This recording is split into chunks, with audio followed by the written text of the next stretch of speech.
Meu nome é Antônio, tenho 62 anos, e foi numa terça-feira, pouco antes do sol se pôr sobre a Serra do Curral, que minha filha, Adriana, me ligou com a voz quebrada e soluçou na linha. Pai, meu sogro me bateu pela comida. Meu marido se calou. Aquele soluçar não foi apenas um som. Foi o estilhaçar de 40 anos de uma vida que eu pensava ter construído sobre alicerces sólidos. Em Belo Horizonte, onde as montanhas parecem abraçar a cidade numa promessa de calma eterna, eu tinha me contentado com a rotina. Eu e Fátima havíamos criado Adriana, nossa única filha, com o entendimento de que a dignidade humana era inegociável. Eu era um homem simples, ex-contador, agora aposentado, cujas maiores preocupações eram se as orquídeas no jardim de trás resistiriam ao frio e se a taxa de juros da poupança renderia o suficiente para as viagens de final de ano. Essa vida pacata acabou naquele instante. O telefone escorregou em minha mão suada, mas consegui segurá-lo antes que caísse no piso de madeira da sala. Fátima estava na cozinha, preparando o queijo com goiabada que tanto amamos, e o cheiro doce do doce de leite caseiro invadiu o ambiente, um contraste grotesco com o veneno que corroía minhas veias. Adriana, repete isso devagar, eu pedi, minha voz rouca, tentando desesperadamente soar calmo para não alarmar Fátima, e mais importante, para entender a dimensão da tragédia. Adriana mal conseguia respirar. Ela e o marido, Fábio, um rapaz que eu sempre achei fraco de pulso, mas que Adriana amava, haviam se mudado recentemente para a casa do pai dele, Marcelo, após a pandemia dificultar a manutenção do apartamento próprio. Marcelo, o sogro, era um homem grande e silencioso, de quem eu sempre mantive distância. Havia algo nele, um olhar duro, que me causava repulsa. Ele disse que eu tinha pego a última porção de carne guardada. E Fábio estava lá. Ele viu. Ele só me disse para não criar confusão, pai. Ela sussurrava e cada palavra era um prego martelado no caixão da minha paciência. A acusação de Fábio se calar doeu mais fundo que a agressão física de Marcelo. Meu genro, que deveria ser o protetor, o aliado, havia escolhido o lado da covardia. Meus olhos se fecharam. Eu podia ver a cena. Adriana, magra, delicada, contra a truculência de um homem que deveria respeitá-la, e Fábio, meu genro, assistindo à destruição da mulher que ele jurou amar. Fátima, percebendo o silêncio tenso e a maneira como eu apertava o telefone, parou de mexer a panela e veio para a porta da sala, secando as mãos no avental. Antônio, o que houve? É Adri. A preocupação em seu tom era palpável. Eu fiz um gesto com a mão para que ela esperasse, o que a deixou ainda mais nervosa. Fátima sempre foi a balança emocional da casa. Eu, o pilar de sustentação. Naquele momento, senti que o pilar estava rachando. Onde você está agora, filha? Você está segura? Estou trancada no quarto, pai. Ele saiu para trabalhar. Ela disse. Eu não sei o que fazer. Eu não posso ficar mais aqui. O sangue fervia nas minhas artérias. 62 anos de vida me ensinaram que a violência, especialmente contra os mais fracos, não podia ser tolerada. Mas 62 anos também me ensinaram a cautela. Eu tinha que ser cirúrgico. Eu tinha que ser a tempestade controlada. Não se mova, não abra a porta para ninguém. Eu estou indo. Não diga nada a Fábio nem a Marcelo. Eu estou chegando aí em 15 minutos. Desliguei o telefone e me virei para Fátima. Seus olhos estavam fixos em mim buscando respostas. Antônio, pelo amor de Deus, me diz o que aconteceu. Eu a abracei. Um abraço rápido e firme, tentando transmitir toda a dor e a determinação que eu sentia.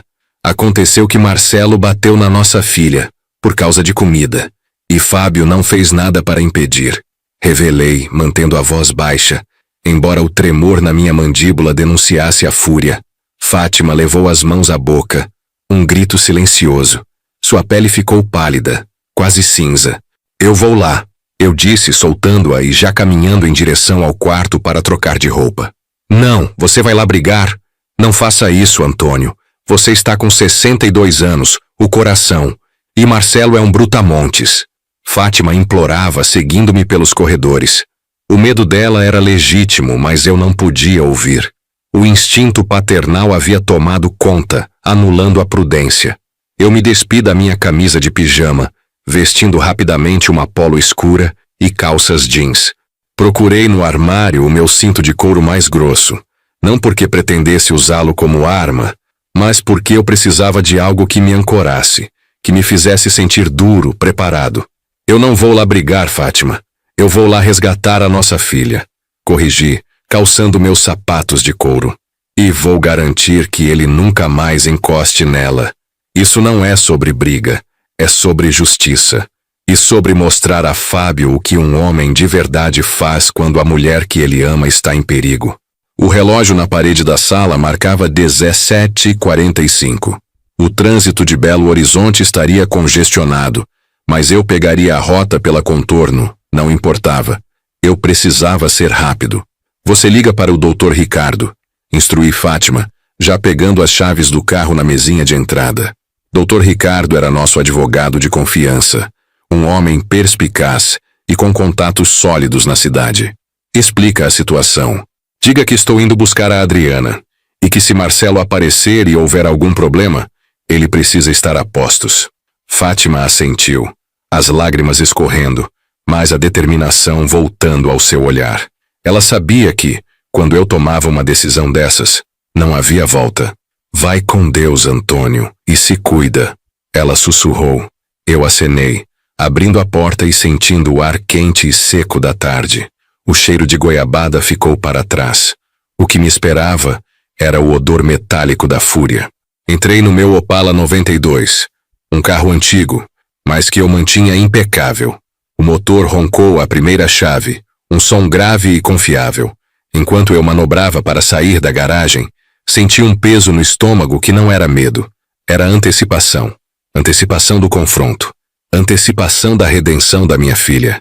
E antecipação da lição que Marcelo e Fábio estavam prestes a aprender. O endereço da casa de Marcelo era no bairro Santa Lúcia, uma área com casas grandes e muros altos, muito diferente do nosso bairro mais simples. Dirigi como um louco, ignorando a música ambiente que tocava no rádio. Minha mente estava focada apenas na imagem de Adriana, trancada e machucada. Eu repassava a frase na minha cabeça. Pai, meu sogro me bateu pela comida. Meu marido se calou. A dor da agressão era física, mas a dor da traição e do silêncio de Fábio era moral. E essa eu sabia que levaria anos para curar. E era por essa traição, mais do que pela agressão, que eu sentia um ódio frio e calculado crescendo em mim. Cheguei à rua de Marcelo. Era estreita, arborizada. A casa tinha um portão de ferro escuro. Olhei para o relógio. 12 minutos. Fui rápido. Parei o carro bem em frente ao portão. A casa estava silenciosa. A janela do quarto de Adriana e Fábio no andar de cima estava ligeiramente aberta. Eu podia ver a cortina balançando. Saí do carro. Não bati palmas no interfone. Eu precisava de impacto. Eu precisava que a minha chegada fosse sentida. Fui direto ao portão e o forcei, encontrando-o destrancado. Entrei no pequeno jardim frontal. A porta de entrada da casa, de madeira maciça, estava fechada. Bati na porta. Não com a mão, mas com o ombro. 3 pancadas secas e altas que ecoaram no silêncio da tarde. Silêncio. Bati de novo, mais forte, gritando. Adriana, sou eu, seu pai. Abra a porta. Ouvia-se um movimento nervoso lá dentro. Pela fresta lateral do vidro, consegui ver Adriana correndo em direção à porta. Ela a destrancou rapidamente. Os olhos vermelhos e inchados. O rosto maculado por uma mancha roxa na bochecha. Uma marca de dedos que me virou o estômago. Pai! Ela me abraçou desabando em choro histérico. O cheiro de sua roupa era de desespero e poeira. Eu a segurei firme, olhando ao redor da sala ampla. Estava vazia. Calma, meu amor. Onde ele está? Perguntei, referindo-me a Fábio. No andar de cima. Disse que não queria me ver. Está jogando videogame. Ela soluçou contra o meu peito. Eu respirei fundo, sentindo o peso da minha idade, mas usando a raiva como combustível. Pegue o que for essencial, rápido. Nós estamos indo embora. Enquanto Adriana subia as escadas tropeçando, eu permaneci no centro daquela sala, sentindo-me um invasor justificado. A casa cheirava a mofo e a desleixo, o que combinava perfeitamente com a moral dos seus habitantes. E foi nesse instante que ouvi o som de um carro parando na rua. Um motor potente. Eu sabia que, para minha sorte, ou para meu azar, a primeira parte do meu confronto estava prestes a começar. Marcelo havia voltado para casa mais cedo. O portão de ferro bateu, e a sombra enorme de Marcelo apareceu na soleira da porta. Ele vestia uma camiseta regata suada, parecendo ainda maior e mais ameaçador do que eu me lembrava. Seus olhos pequenos e injetados me fitaram com surpresa, que rapidamente se transformou em desagrado, e finalmente em pura raiva. Ele não esperou por explicações.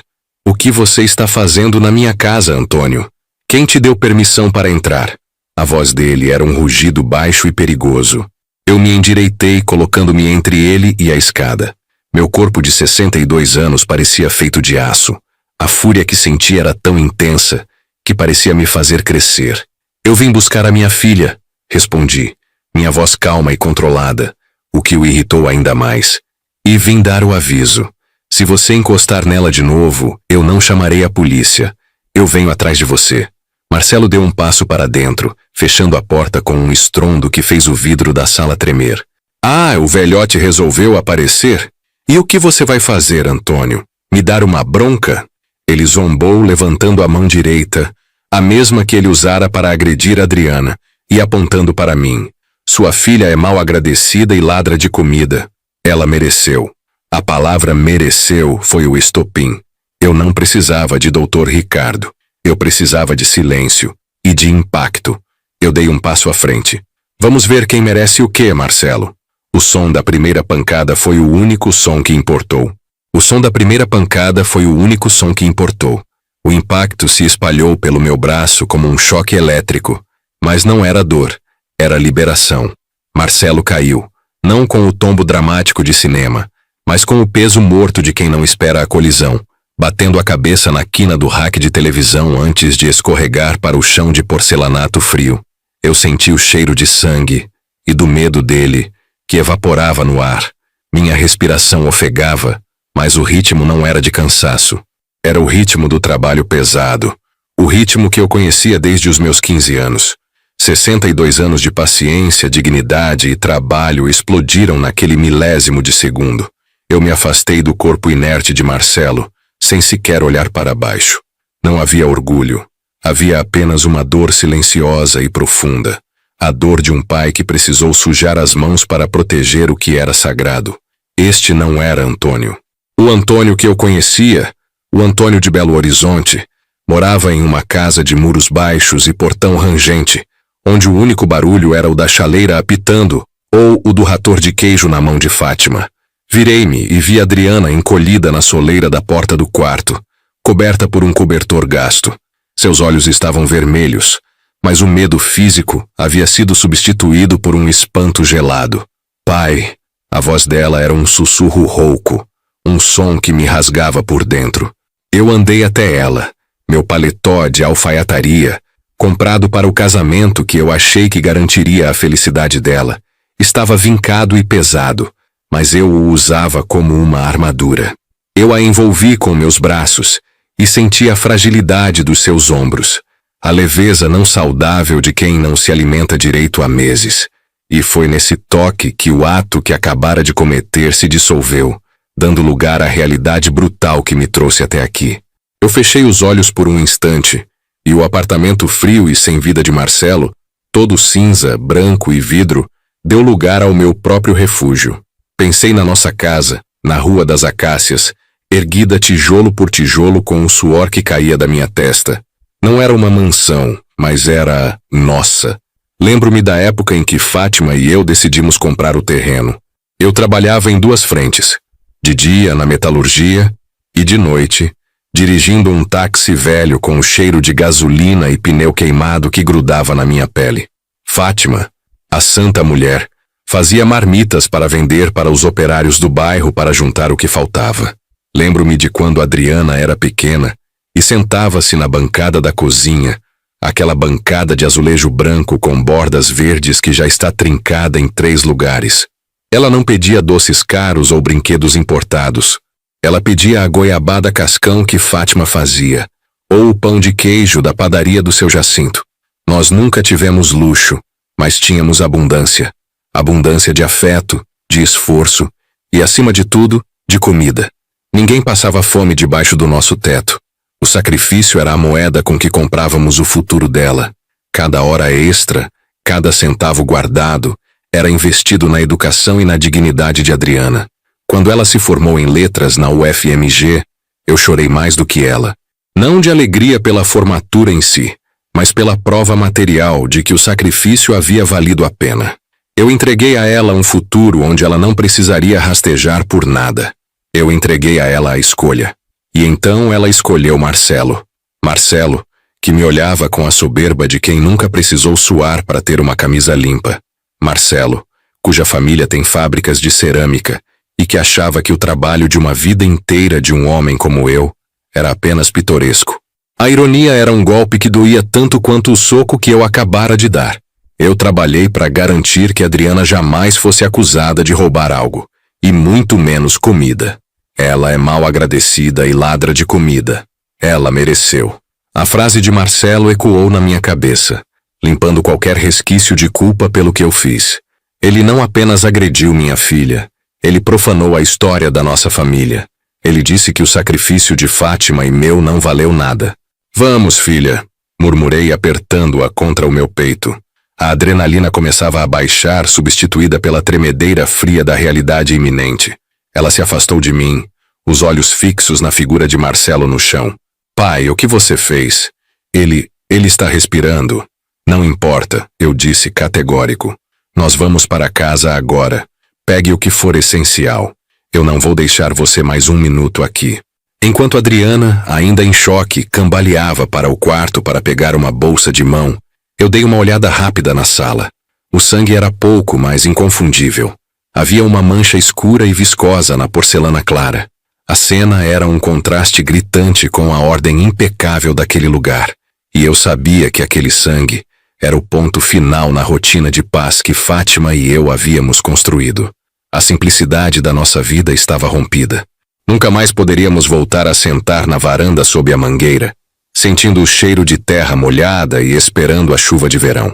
O futuro seria sobre advogados, delegacia e tribunais. Seria sobre Dr. Ricardo. Olhei para o telefone de Marcelo, que estava jogado no sofá, vibrando em silêncio com alguma notificação. Eu sabia que, a partir do momento em que pus as mãos nele, minha vida simples de aposentado em Belo Horizonte acabou. A prioridade não era mais o jardim ou o conserto do portão.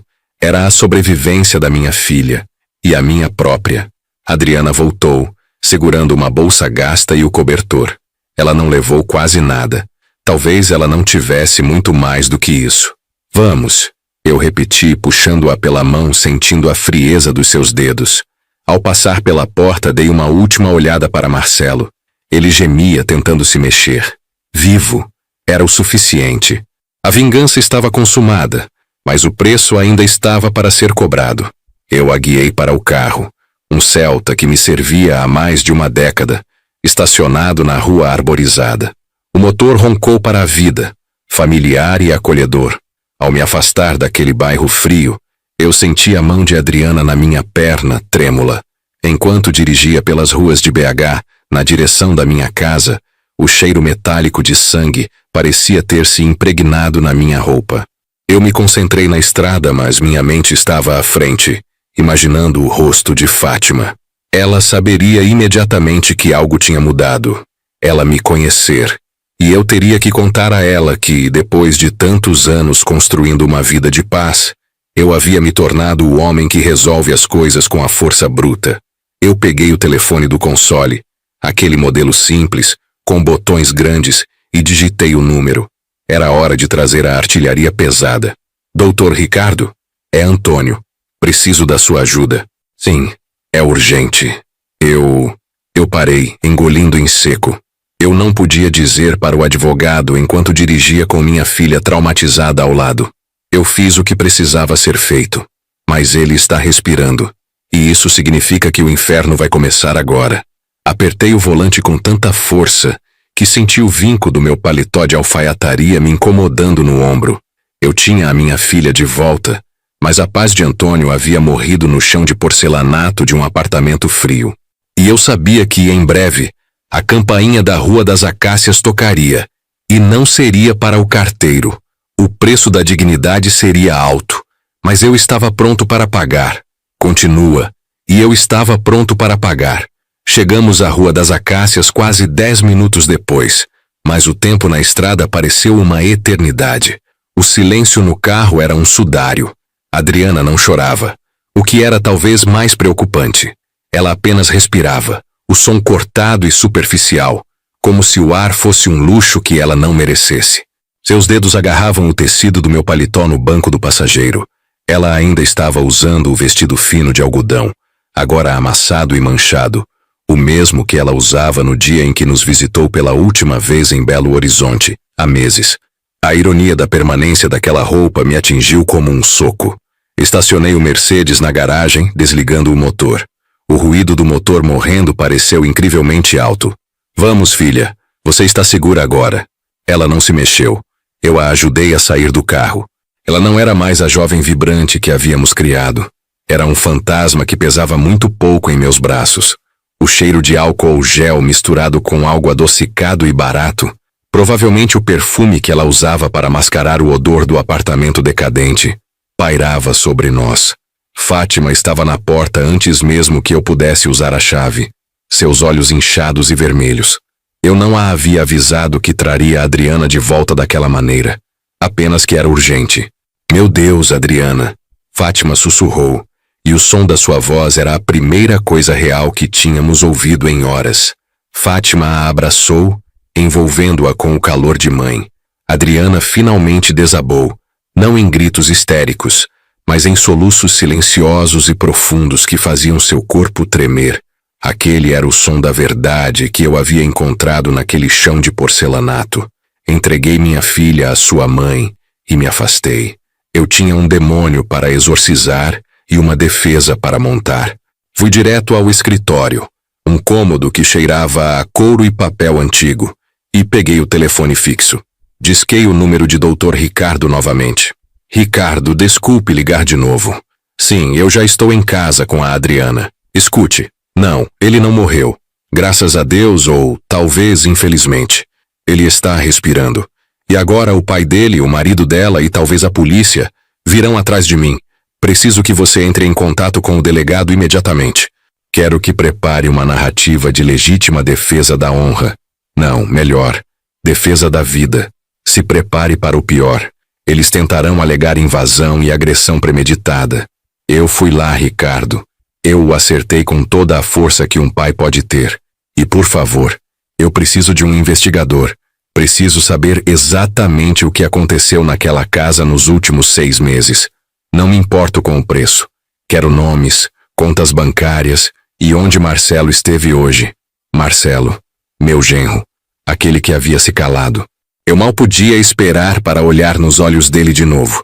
Desliguei, a mão tremendo ligeiramente. Olhei pela janela. O céu de Belo Horizonte já estava escurecendo e as luzes da Rua das Acácias acendiam, dando uma falsa sensação de segurança. Tomei um banhado rápido para tirar o cheiro daquela violência. Vesti um pijama confortável e desci para a cozinha. Fátima estava sentada na mesa, bebendo chá, enquanto Adriana estava no quarto de hóspedes, medicada e dormindo. Fátima balançou a cabeça, triste. Antônio, o que eles fizeram? O que os covardes fazem, Fátima? Alimentam-se dos fracos. Enquanto falávamos, meus olhos de predador, treinados por décadas de negociação e observação, começaram a notar os sinais iniciais. Não eram apenas os hematomas de Adriana, eram os objetos que ela trouxe. Em cima da poltrona de Vime estava a pequena mochila que ela carregava. Fátima pegou uma sapatilha que Adriana havia tirado. Não eram sapatos de marca que minha filha costumava usar.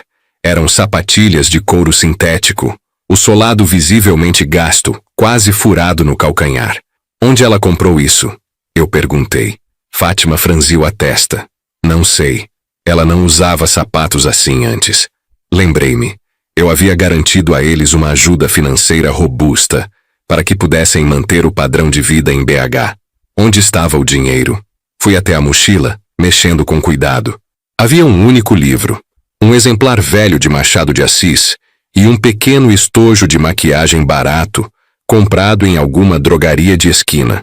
Mas o que me chamou a atenção foi uma pequena carteira de tecido, escondida no fundo. Não era a carteira de couro elegante que eu havia presenteado a ela no último Natal. Abri a carteira. Havia R$ 12 em notas amassadas e um único cartão de crédito pré-pago, quase vazio. Fátima, eu chamei, minha voz baixa e tensa. Eu enviei 8.000 royalties para a conta deles no mês passado, fora o aluguel. Onde está esse dinheiro? Onde está o cartão de crédito dela? Fátima encolheu os ombros, sem palavras. Eu caminhei até o quarto de hóspedes. Adriana dormia profundamente. Ao lado da cama, sobre o criado mudo de madeira escura, estava sua bolsa de mão, uma peça de couro que ela nunca largava. Eu sabia que era errado, mas precisava ver. Era um instinto, o mesmo instinto que me fez levantar a mão contra o pai de Marcelo. Abri a bolsa. Estava quase vazia, exceto por um celular antigo e rachado que eu nem lembrava de ter visto, e um pequeno Moleskine preto, desses que se compram em papelarias baratas. Ao pegar o celular, ele acendeu. Havia 3 chamadas perdidas em rápida sucessão, todas de um número desconhecido que parecia vir de uma operadora diferente da que Marcelo usava.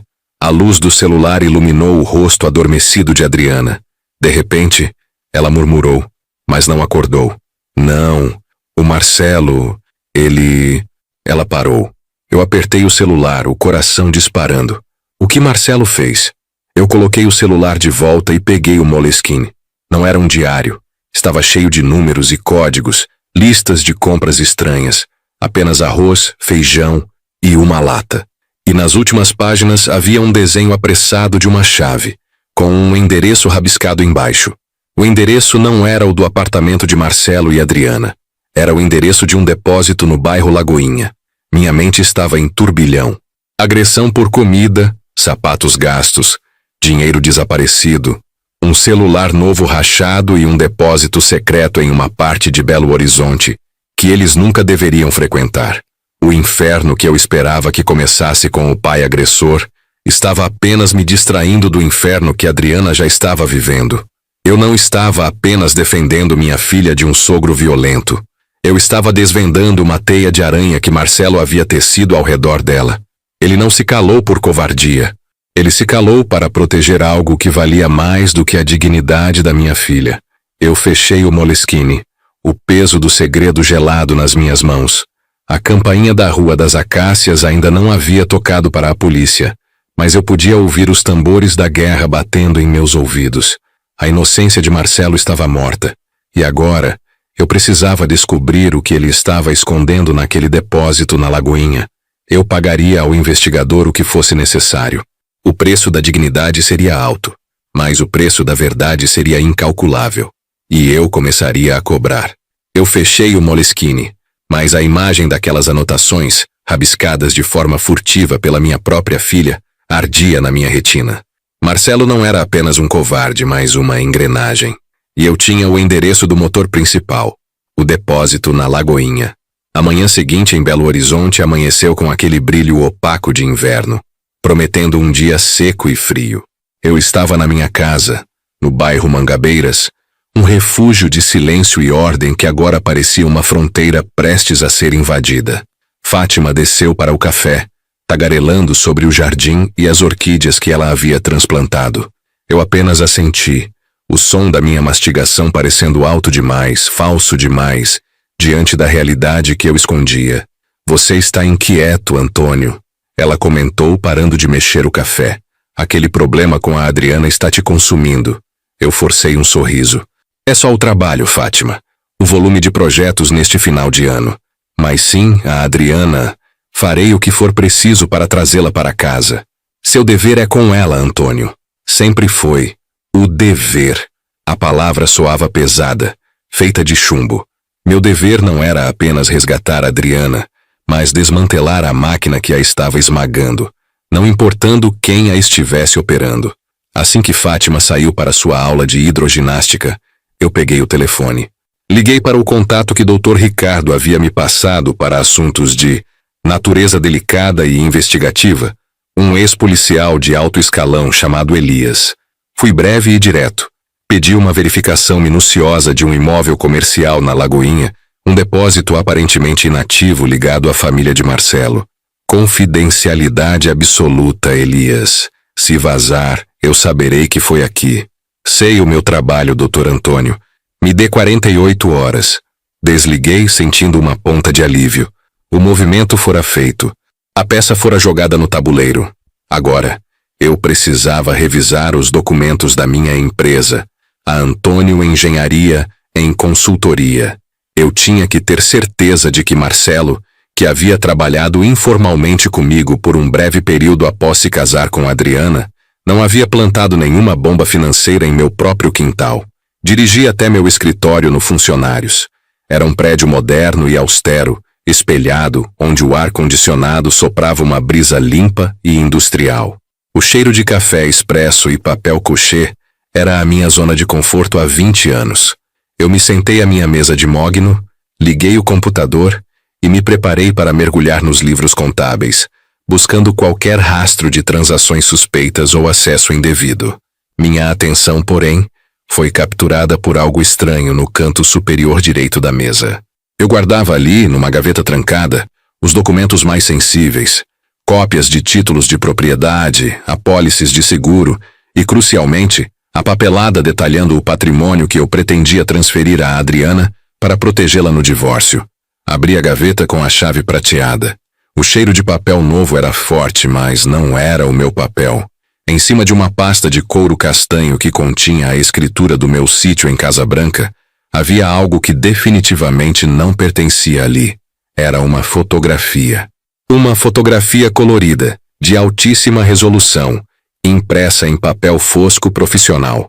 Meu coração falhou uma batida. Peguei a foto com a ponta dos dedos, sentindo o papel liso e frio. Era uma imagem da minha casa, não da fachada, mas do interior do meu jardim, tirada do ângulo exato da mureta dos fundos, provavelmente do terreno vizinho, que estava vazio. A cena era perfeitamente banal. Fátima, vestindo seu avental de jardinagem azul, estava agachada perto do canteiro das orquídeas raras que ela tanto prezava. A luz do sol da tarde incidia suavemente sobre ela. O que me fez tremer não foi a presença de Fátima, nem o fato de a foto ter sido tirada. O que me fez soltar um pequeno som gutural de pavor foi o foco da imagem. Não estava focada em Fátima. Estava focada na orquídea borboleta que Fátima havia acabado de transplantar ontem, a mesma que ela mencionara no café da manhã. E bem ao lado da flor, repousando casualmente sobre o musgo, estava um objeto minúsculo e metálico, um microfone de lapela profissional, do tipo usado em cinema ou em escutas de vigilância discreta. E o pior, o microfone estava desligado. Era apenas um objeto deixado ali para ser fotografado, um troféu silencioso. Eu pisquei, respirei fundo, forçando a racionalidade. Não, Antônio. Deve haver uma explicação. O vento, algum objeto do vizinho, um reflexo. Mas a orquídea borboleta era uma espécie rara, muito específica, algo que Fátima havia conseguido com dificuldade em uma exposição em São Paulo. E o microfone, a maneira como ele estava posicionado, deliberadamente, era uma composição. Alguém havia invadido o meu quintal na noite passada, ou talvez até mesmo hoje pela manhã, depois que Fátima saiu.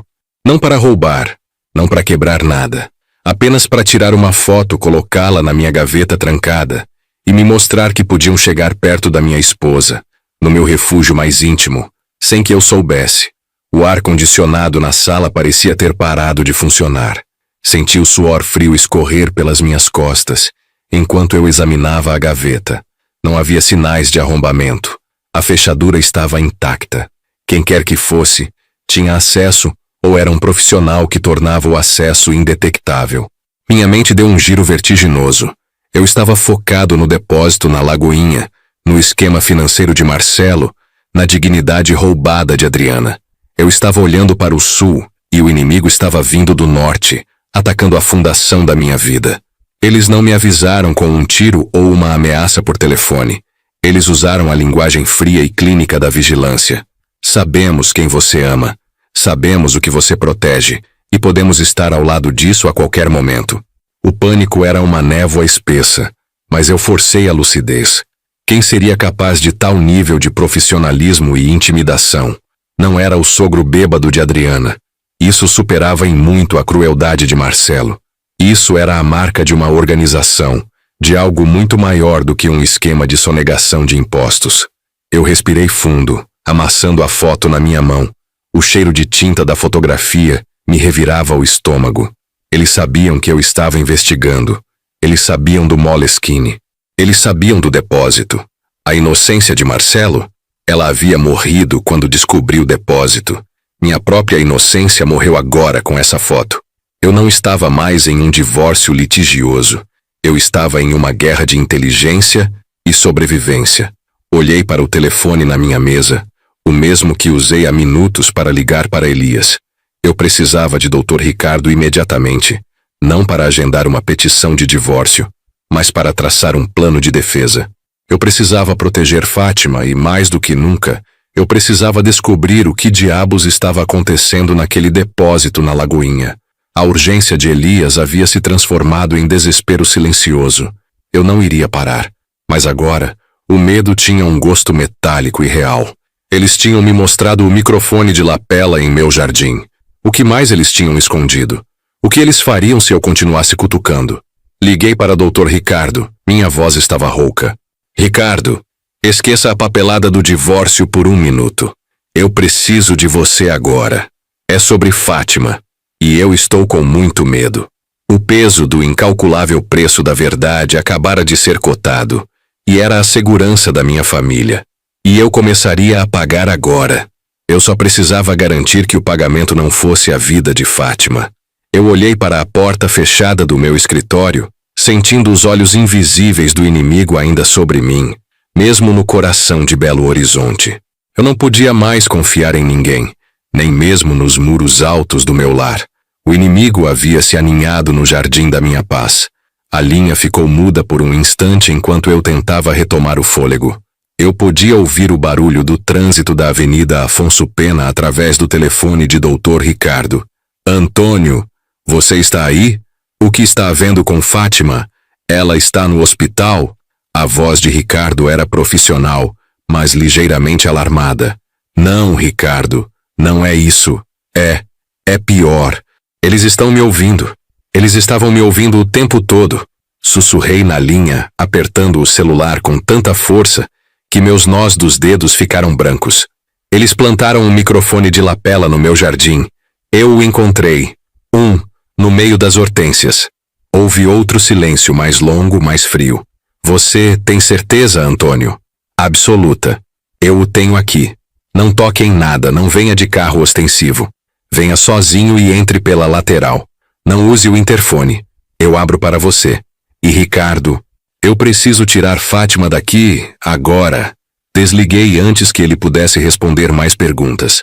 O medo havia se cristalizado em urgência, uma adrenalina gelada percorrendo minhas veias cansadas. Olhei para a porta do quarto principal. Fátima estava dormindo, ou pelo menos eu esperava que estivesse.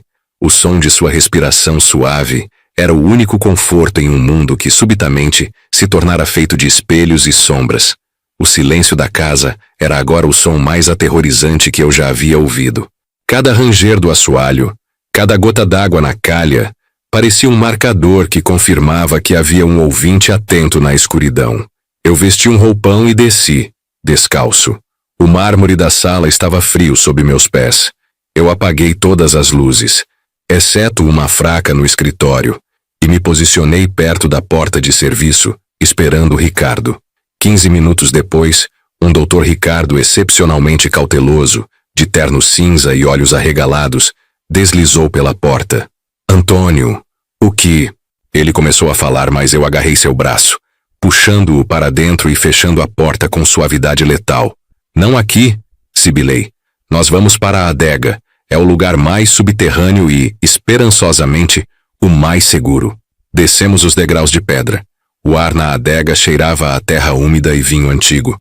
Um refúgio improvável. Sob a luz amarelada da única lâmpada, tirei o microfone de lapela do bolso. Ricardo pegou o pequeno dispositivo. Seus olhos escanearam a superfície, a pequena bateria, o metal frio. Ele não precisava de confirmação. Ele viu o pânico em meus olhos. Isto não é amadorismo, Antônio. Ele disse, sua voz baixa e grave. Isso é equipamento de nível profissional. Quem quer que seja, eles têm recursos. E eles estão te monitorando para além das paredes da sua casa. Eles não podem saber que eu sei. Eu disse, a voz quase um sussurro rouco. Minha garganta estava seca como se eu tivesse engolido areia. A pressão em meu peito, que eu vinha ignorando há dias, se intensificou. Não era apenas ansiedade. Parecia físico, real. Eu estava com 62 anos. Meu corpo não aguentava mais esse tipo de estresse. Você tem que tirar Fátima daqui. Agora. Sem levantar suspeitas. Se eles acharem que você descobriu, eles podem acelerar o jogo. E Fátima é seu ponto fraco, alertou Ricardo. Eu sei. Mas como? Não posso simplesmente mandar ela para um hotel. Ricardo pensou por um momento, passando a mão pelo queixo. Uma desculpa crível. Algo rotineiro, mas que exija distância. Saúde. Você tem andado muito estressado ultimamente. Isso é visível. Diga que o médico recomendou que os dois tirem férias urgentes em algum lugar que não tenha conexão com BH. Um spa de desintoxicação digital. Ou melhor ainda, uma clínica em Ouro Preto para um check-up cardíaco seu, com repouso para ela. Qualquer coisa que pareça normal para a vizinhança. A vizinhança. Eu me lembrei dos olhares oblíquos que havia capturado nos últimos dias. O silêncio estranho quando eu estava no jardim. Belo Horizonte é uma cidade de boatos sutis. Se eu saísse de repente, a fofoca correria como pólvora. Fátima vai questionar. Ela sabe que não gosto de clínicas. Use isso a seu favor. Diga que você está exausto, que precisa que ela o acompanhe, que é um sacrifício por você. Ela fará isso. Mas você não pode contar a verdade. Concordei, sentindo a urgência martelando em minhas têmporas. Ricardo me instruiu a limpar meus telefones, a usar apenas um celular descartável e a deixar a casa parecendo normal, como se fossem apenas férias curtas. Subimos da adega. Enquanto Ricardo se preparava para sair, ele colocou a mão no meu ombro. Antônio, agora você é isca. Enquanto Fátima estiver segura, você pode descobrir quem está fazendo isso, mas você está em território inimigo. A palavra isca ecoou na minha mente. Era um pensamento aterrorizante, mas libertador. Se eu fosse isca, eu poderia agir. Quando Ricardo se foi, as primeiras luzes fracas da manhã começavam a filtrar pelas persianas. O peso da insônia me atingiu com força. Eu não dormia de verdade há mais de 48 horas. Meus olhos ardiam, e a dor no meu peito não era aliviada nem mesmo pelo alívio momentâneo de ter um plano. Eu entrei no quarto. Fátima estava acordada, olhando para o teto. Antônio, você não conseguiu dormir de novo, querido? Seu olhar era de preocupação genuína. Meu coração se apertou. Eu estava prestes a mentir para ela para salvá-la. Não, Fátima, eu não aguento mais, eu disse, deixando que a exaustão fosse genuína. Eu liguei para um médico esta manhã. Ele foi categórico. Eu estou no limite. Pressão, estresse. Precisamos sumir por alguns dias. Vi um lugar em Pompéu bem isolado, no meio da natureza. Uma fazenda que funciona como retiro de saúde. Sem telefones, sem internet. Fátima se sentou, o senho franzido. Pompéu? Mas nós temos coisas para fazer aqui. E Rodrigo e Adriana? Eu sei. Mas eu estou falando da minha saúde, Fátima. Eu preciso de você comigo. Eu preciso de um lugar onde eu saiba que ninguém está me observando. A última frase saiu mais honesta do que eu pretendia, e eu tive que encobri-la rapidamente com um sorriso cansado. Onde eu possa apenas ser Antônio, e não o pai de Adriana no meio de um turbilhão legal. Minha menção ao estresse legal, embora verdadeira, serviu como o disfarce perfeito. Fátima, preocupada, concordou relutantemente em 3 horas. O processo de arrumar a mala foi uma tortura silenciosa. Eu tinha que parecer apressado, mas normal. Eu fingia dobrar roupas enquanto secretamente empacotava documentos importantes, um celular descartável e algum dinheiro. Às 10 da manhã, saímos de casa. Eu fiz questão de colocar o carro na garagem, fechando a porta com um clique alto e decisivo, como se estivéssemos apenas viajando no fim de semana. Fátima estava visivelmente tensa, mas seguiu meus passos enquanto eu a guiava para um táxi de aplicativo que chamei no quarteirão de distância, para evitar usar nosso próprio carro ou chamar atenção. Por que não estamos usando o Jaguar, Antônio? E por que o táxi está tão longe? Ela perguntou, enquanto subíamos a rua Piauí. Não quero dirigir. Estou exausto. E o carro precisa de uma revisão. Menti, sentindo o suor frio escorrer pelas minhas costas. Enquanto o táxi se afastava e Fátima estava ocupada no banco de trás tentando ligar para Adriana, eu havia convenientemente esquecido meu celular de propósito. Eu olhei pela janela. E foi então que vi, 2 quarteirões atrás de nós, um Fiat Uno cinza, velho e discreto, estacionado em frente à padaria. A luz do sol refletiu por um instante no para-brisa. Eu não consegui ver o rosto do motorista, mas o carro parecia ter estado lá por um tempo esperando. E quando nosso táxi virou na esquina, o Uno demorou meio segundo demais para fazer o mesmo. Eles sabiam que estávamos saindo. Mas eles não sabiam para onde Fátima ia. O alívio de que ela estava segura, combinada com a certeza fria de que eu havia sido rastreado com sucesso o tempo todo, me atingiu como um soco no estômago. Minhas mãos tremeram. Eu deixei Fátima no ponto de encontro, onde Ricardo a esperava com um motorista de confiança e um plano de rota complexo. Eu lhe dei um beijo de despedida, olhando-a nos olhos, implorando silenciosamente por perdão pela minha mentira. Eu te amo, Fátima. Fique aqui até que eu ligue. Não use celular, não fale com ninguém, nem mesmo com Ricardo. Apenas descanse. Instruí. Eu a observei desaparecer. A única coisa que me acalmava era o conhecimento de que eles a seguiriam até o ponto de encontro, mas não saberiam o destino final no interior. Fátima estava agora a salvo na névoa da comunicação. Eu peguei o táxi de volta para casa. Voltar para a casa vazia foi como entrar em uma câmara frigorífica. Eu estava sozinho, exausto, e a vigilância estava agora direcionada unicamente a mim. Entrei no escritório. O silêncio era ensurdecedor. Olhei para a janela. Eu era um ponto fixo, o centro do alvo. A única maneira de proteger Fátima e Adriana era desmantelar o ninho da serpente a partir do meu próprio sofá. Eu liguei o celular descartável. A primeira ligação seria para Ricardo, confirmando a partida de Fátima. A segunda, para um velho contato. Eu precisava de proteção e conhecimento de quem opera na escuridão em Belo Horizonte. Mas antes de ligar, um ruído. Não um ranger, não um motor. Um arranhão sutil. Eu virei a cabeça lentamente, observando a porta do meu escritório. Havia um pedaço de papel fino como um cartão de visita, que não estava lá quando saímos. Ele estava preso no batente da porta, na altura dos meus olhos. Alguém havia entrado na casa enquanto eu estava fora. Eu estendi a mão, o coração batendo descompassadamente. Peguei o cartão.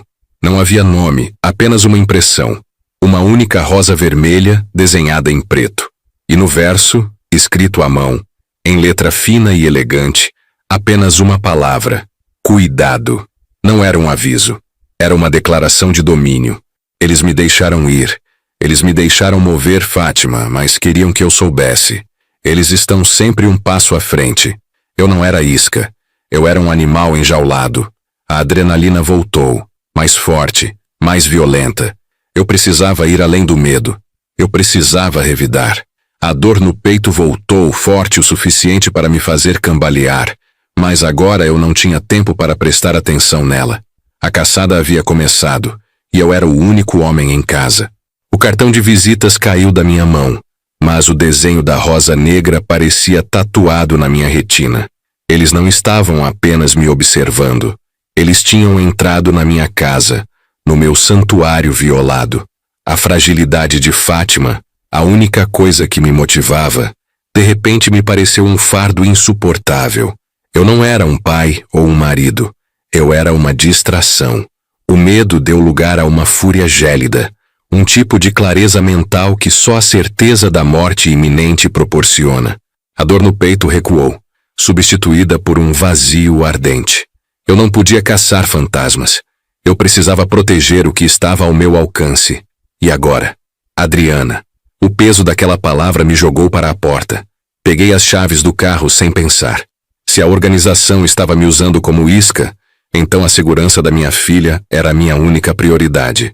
Eu dirigia pelas ruas íngremes de Belo Horizonte, como se estivesse fugindo de um incêndio. O Civic velho balançava a cada curva, e o cheiro de gasolina misturado ao ar frio da tarde era a única coisa real. O aviso do Dr. Ricardo martelava na minha cabeça. Mantenha-se discreto, Antônio. Qualquer passo em falso. Mas como ser discreto quando o sogro da minha filha, o maldito Fábio, tinha levantado a mão para ela? O título da minha história de vida era agora a manchete de uma tragédia familiar. Cheguei ao bairro de luxo onde Adriana e seu marido moravam. A casa de Fábio, imponente e modernista, parecia uma fortaleza de concreto e vidro. Não havia calor ali, apenas exibição de poder. Estacionei na rua, ignorando as câmeras de segurança discretamente posicionadas. Toquei a campainha. A espera foi agonizante. Eu ouvi passos apressados e, em seguida, o som de um ferrolho sendo destrancado. Adriana abriu a porta. Minha filha. Ela estava vestida em roupas de casa, mas seu rosto era um mapa de cansaço e medo mal disfarçado. Seus olhos, que sempre foram azuis brilhantes, estavam inchados e avermelhados. O rastro de maquiagem borrada em suas bochechas era um soco no meu estômago. Pai, o que você está fazendo aqui? Você não devia... Ela tentou me empurrar para fora, a voz um sussurro histérico. Eu a segurei pelos ombros, ignorando sua resistência. O cheiro de detergente e cera de móveis emanava da casa. Um perfume de normalidade forçada. Não seja ridícula, Adriana. Eu recebi sua ligação. Eu sou seu pai. Eu vim te buscar. Olhei em volta. Onde ele está? Ele não está aqui, pai. Por favor, vá embora. Isso só vai piorar as coisas. Já passou.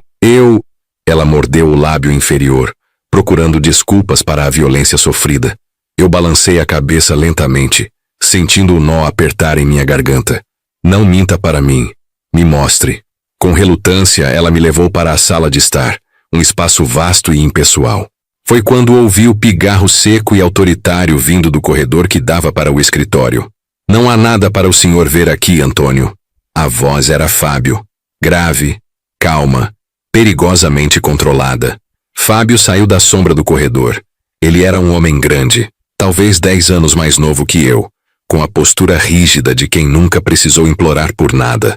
Ele usava calças de alfaiataria e uma camisa polo cara. Ele era o epítome do sucesso silencioso em Belo Horizonte, o sogro que eu confiei para proteger minha filha e que a havia agredido por causa de comida. Ele não demonstrou surpresa ao me ver, apenas uma impaciência estudada. Adriana, vá para a cozinha. Eu e Antônio temos assuntos a tratar. Fábio ordenou, a voz de talhe. Minha filha olhou para mim, seus olhos implorando silêncio. Não, ela fica, eu disse, a voz embargada pela raiva que tremia na ponta dos meus dedos. Fábio sorriu. Não foi um sorriso de alegria, mas de escárnio puro. Ele gesticulou para o sofá de couro branco e sentou-se, cruzando as pernas. Sente-se, Antônio. Você está ofegante. Sua saúde não tem sido a melhor, não é? Ouvi dizer que Fátima não está nada bem. Meus pêsames. Ele fez uma pausa, saboreando a minha fraqueza exposta. Mas não misture meus problemas com os seus. Você está aqui para falar sobre um pequeno desentendimento doméstico. Eu permaneci de pé, a cabeça girando. Pequeno desentendimento. Você a agrediu, Fábio. Minha filha chorou para mim. Ela ligou dizendo que o sogro a bateu. Fábio soltou uma risada baixa e irritada. Ah, a comida. Sempre a comida. Sua filha, Antônio, tem um temperamento complicado. Ela estava comendo compulsivamente tarde da noite. Eu estava tentando impor limites. Eu tenho que manter a ordem nesta casa, algo que, francamente, seu marido não faz. Eu senti o sangue subir ao meu rosto. Não ouse culpar meu genro pela sua selvageria. Ele é cúmplice se soube e se calou. Fábio suspirou, como se estivesse lidando com uma criança teimosa. Vamos ser sinceros, Antônio. Você acha mesmo que sua filha agora tem o direito de julgar o que acontece aqui? Ela é uma hóspede problemática. E isso nos leva ao cerne da questão, não é? Você veio aqui para bancar o herói, o protetor da família, quando você mal consegue proteger a si mesmo. Eu dei um passo à frente, meu coração batendo tão forte que pensei que Fábio conseguiria ouvir. Isso não tem nada a ver com Fátima ou com meus problemas. Ah, mas tem, Antônio. Tem tudo a ver. Eu sou um homem que tem controle. Eu controlo meus negócios, eu controlo minha casa e eu controlo minhas finanças. Fábio inclinou-se para a frente, a voz baixando para um sussurro que era mais ameaçador do que um grito. Você está aqui, no meio de uma crise, agindo impulsivamente. Você acha que eu não sei sobre o que tem acontecido com você? Sobre os negócios que você perdeu? Sobre a situação real de Fátima? Eu cambaleei ligeiramente. Como ele sabia? O detalhe íntimo sobre Fátima era um segredo guardado a 7 chaves, acessível apenas ao Dr. Ricardo e potencialmente aos meus agressores invisíveis. Eu sei de muita coisa, Antônio. Fábio continuou lendo o espanto em meu rosto. Ele cruzou as mãos no colo, o mestre do jogo. E eu sei que neste momento, você não tem poder para ditar nada a ninguém. Você é um homem que está se afogando e está tentando arrastar minha família junto. A humilhação era física. Eu senti o rubor de vergonha e fúria misturados, mas a semente de dúvida plantada sobre a origem de sua informação me paralisou. Você vai levar a Adriana agora, eu ordenei, tentando manter a voz firme. Fábio riu, finalmente se levantando. Ele era facilmente um palmo mais alto. Eu não vou levar a Adriana a lugar nenhum. E se você insistir, Antônio, eu vou ter que pedir que você se retire, ou eu serei forçado a chamar a polícia. E quando a polícia chegar, eu serei o homem calmo, e você será o intruso perturbado, o velho pai que está sob estresse devido à doença da esposa.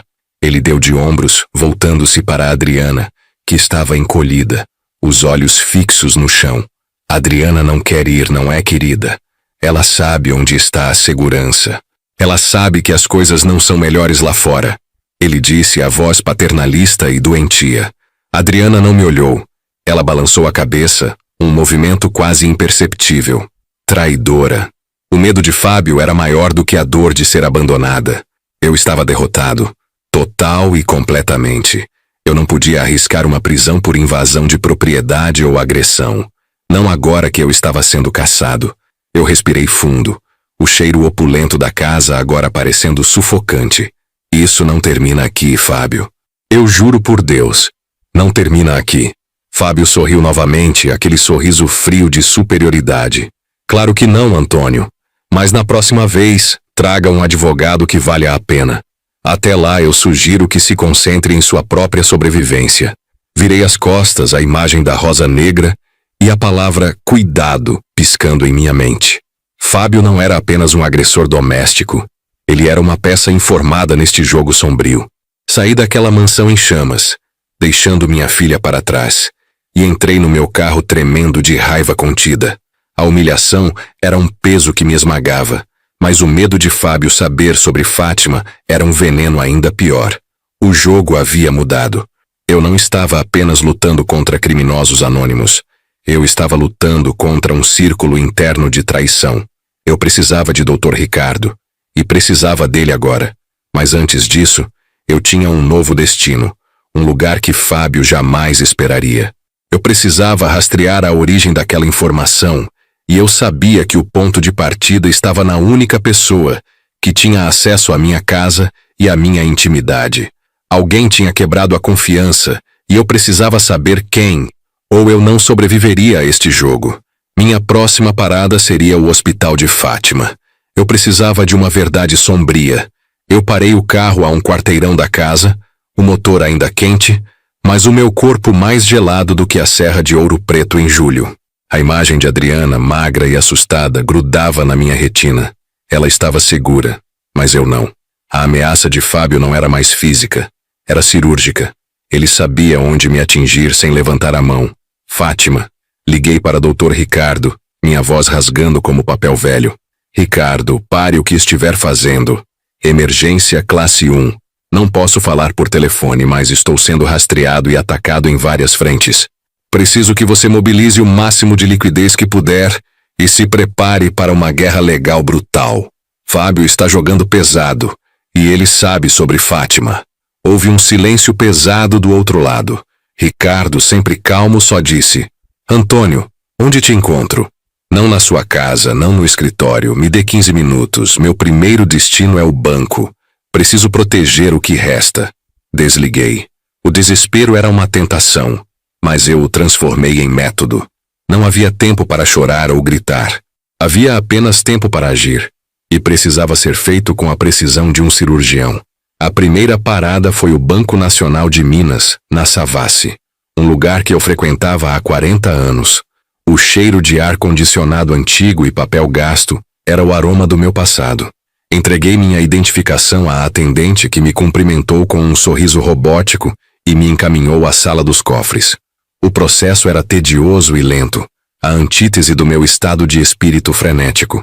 Eu tinha 3 caixas de segurança, uma para dinheiro e metais, outra para documentos fiscais e uma terceira, a mais crucial, contendo o diário de Fátima e cópias dos relatórios médicos mais antigos.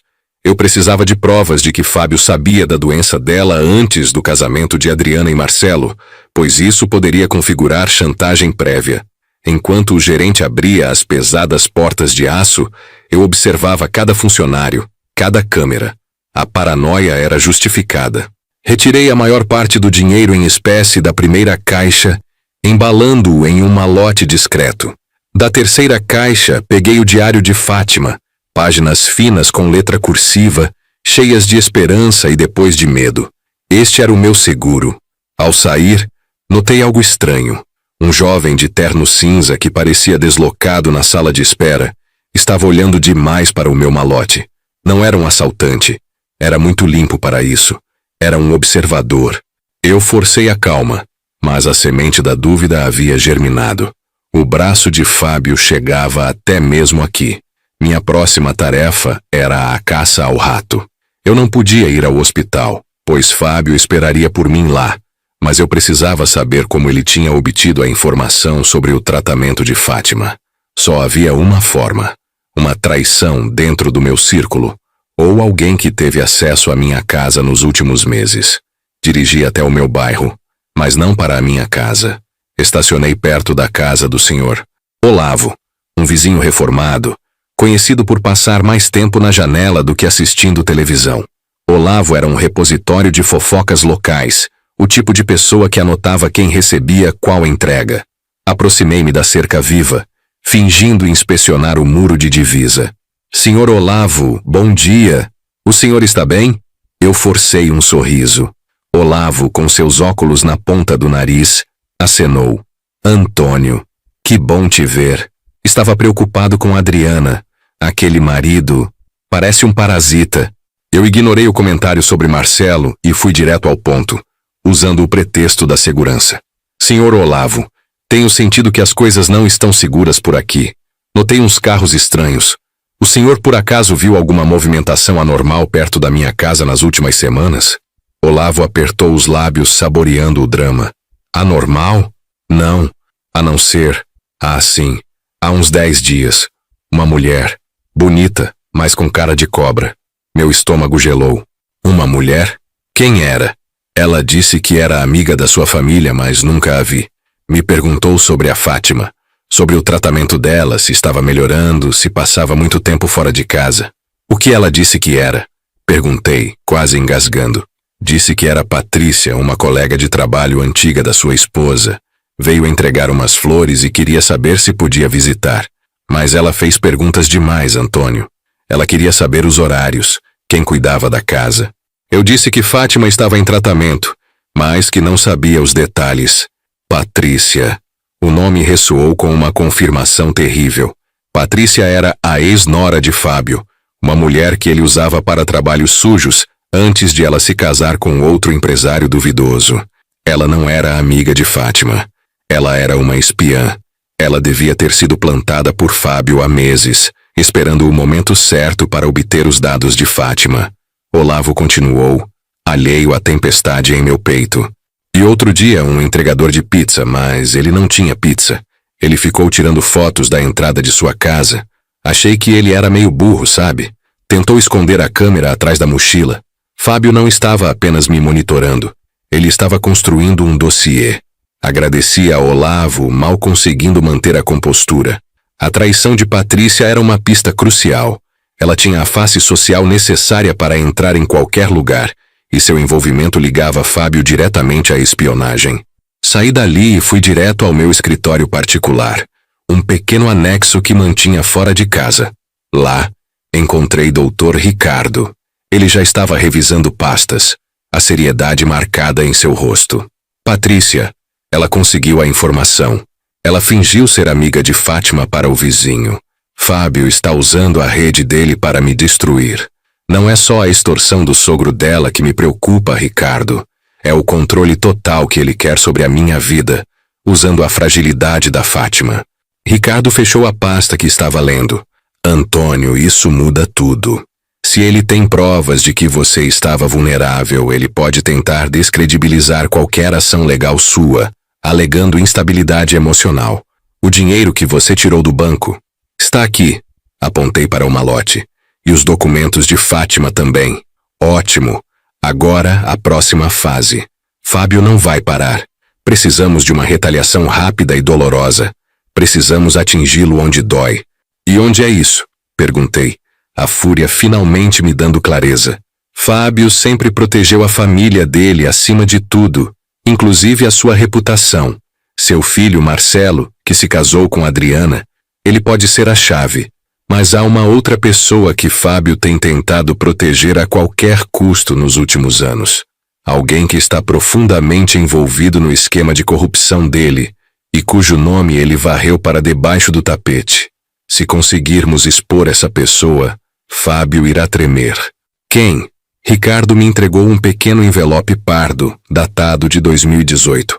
Patrícia não é o único peão no tabuleiro dele. Há uma sombra mais profunda. A esposa de Fábio, Lúcia. Ela está envolvida em algo que pode enterrar os dois. Mas para provar isso, precisamos de um acesso que só você pode fornecer. Um acesso que fica nos arquivos da prefeitura. Documentos que estavam sob sua supervisão anos atrás. Olhei para o envelope, sentindo o peso da história em minhas mãos. O jogo havia se expandido da defesa para o ataque. Eu não iria apenas proteger Fátima e Adriana. Eu iria destruir Fábio. Mesmo que isso significasse ressuscitar fantasmas do meu próprio passado na política de Belo Horizonte. Eu precisava desses documentos. E precisava deles antes que Fábio usasse o dossiê de Fátima contra mim. A próxima parada era a escuridão da papelada antiga. A carta de Dr. Ricardo me deu um mapa, mas não garantia a entrada. Eu precisava de uma chave.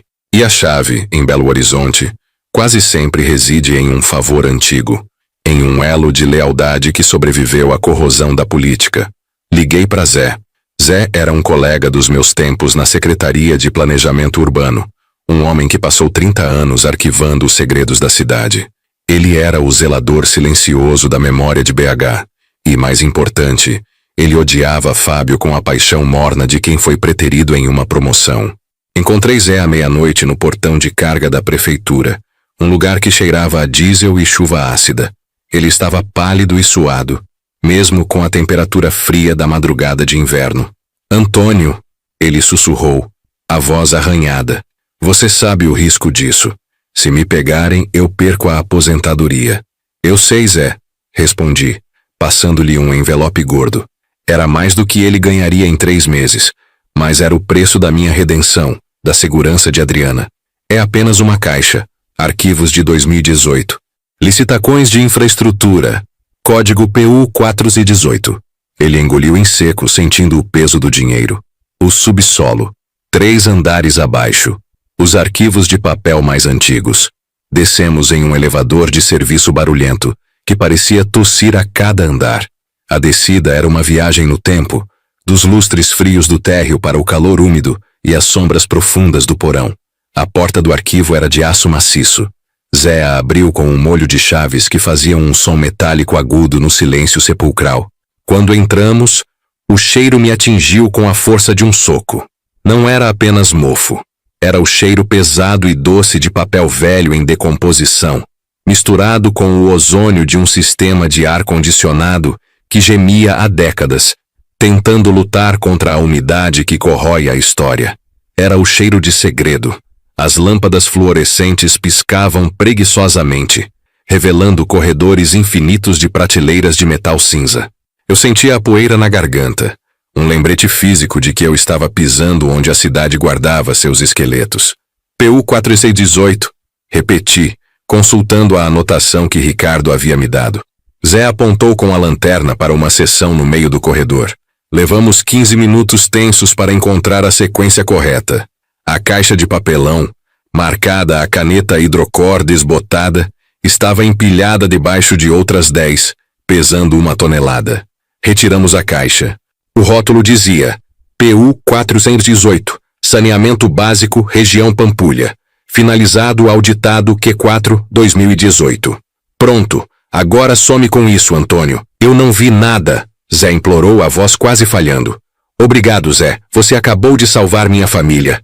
Ele assentiu, os olhos fixos na escada, e desapareceu, deixando-me sozinho na escuridão arqueológica da prefeitura. Abri a caixa sobre uma mesa de metal fria. A poeira subiu, fazendo-me tossir. Havia relatórios de engenharia, planilhas orçamentárias e, finalmente, as pastas com o logo da Companhia de Obras Municipais, COOM. Encontrei o que procurava. O contrato de licitação vencido pela empresa Lúcia Engenharia e Serviços, a firma de Lúcia, a esposa de Fábio. Não havia nada de extraordinário na superfície. Parecia uma licitação normal de 8 milhões e raros para a modernização de estações de tratamento. Mas Dr. Ricardo havia me alertado. Procure por aditivos não registrados no sistema central. Procure pela contabilidade paralela. Eu comecei a folhear. O nervosismo me fazia suar frio. As folhas de papel eram secas e ásperas. Passei por recibos, notas fiscais, e então, no fundo de uma subpasta grampeada que parecia ter sido colocada ali intencionalmente para ser esquecida, eu encontrei. Não era um aditivo. Era um conjunto de 3 planilhas, impressas em papel timbrado genérico, mas com anotações à mão. No topo, em uma caligrafia elegante que eu reconheci imediatamente, era a caligrafia que eu havia visto em cartas de Fábio para Adriana, estava escrito: Operação Boi Gordo, 2018. Minhas mãos começaram a tremer tanto que o papel estalou. A planilha detalhava o custo real do projeto. Não 8 milhões reais, mas 2,5 milhões. Os 5,5 milhões restantes eram divididos em taxas de gerenciamento e custos de consultoria externa. Abaixo, a lista de destinatários dessas taxas de gerenciamento era o meu choque. Eram nomes de empresas de fachada, todas registradas em endereços que eu sabia serem meros caixas postais, e no final da lista, os beneficiários finais. Lúcia era apenas a operadora. O dinheiro era escoado diretamente para 2 pessoas: o ex-secretário adjunto de Finanças, um colega que eu sempre soube que era um corrupto, mas que nunca consegui prender, e Fábio Menezes.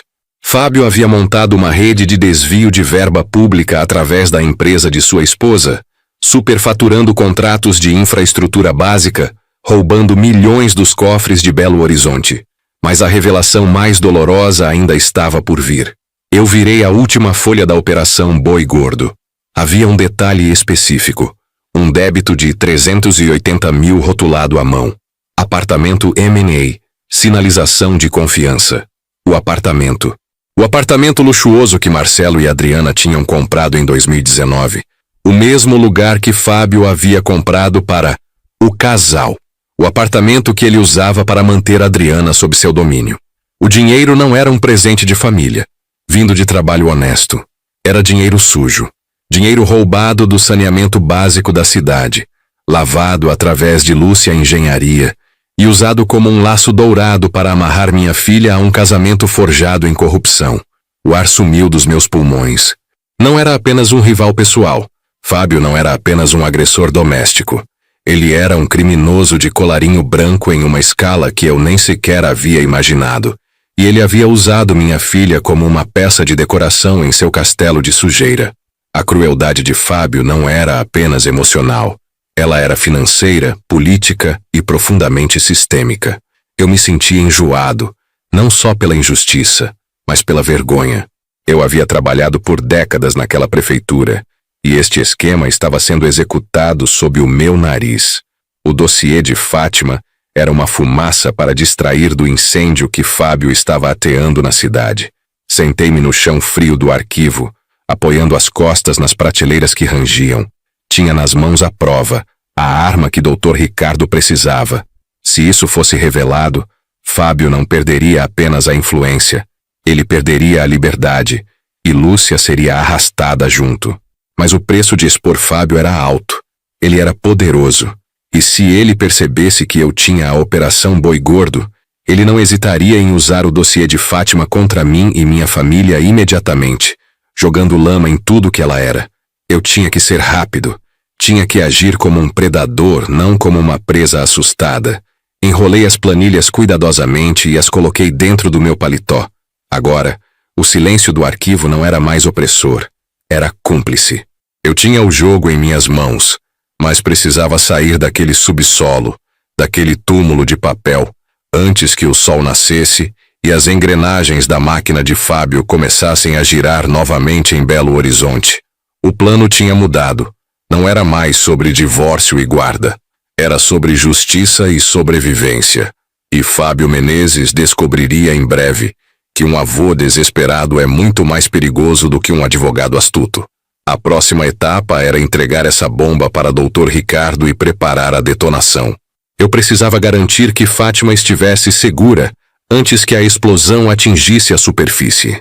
O ar frio de Belo Horizonte, ainda pesado da umidade noturna, chicoteou meu rosto enquanto eu saía da escada de serviço do prédio comercial. Meus joelhos estalaram.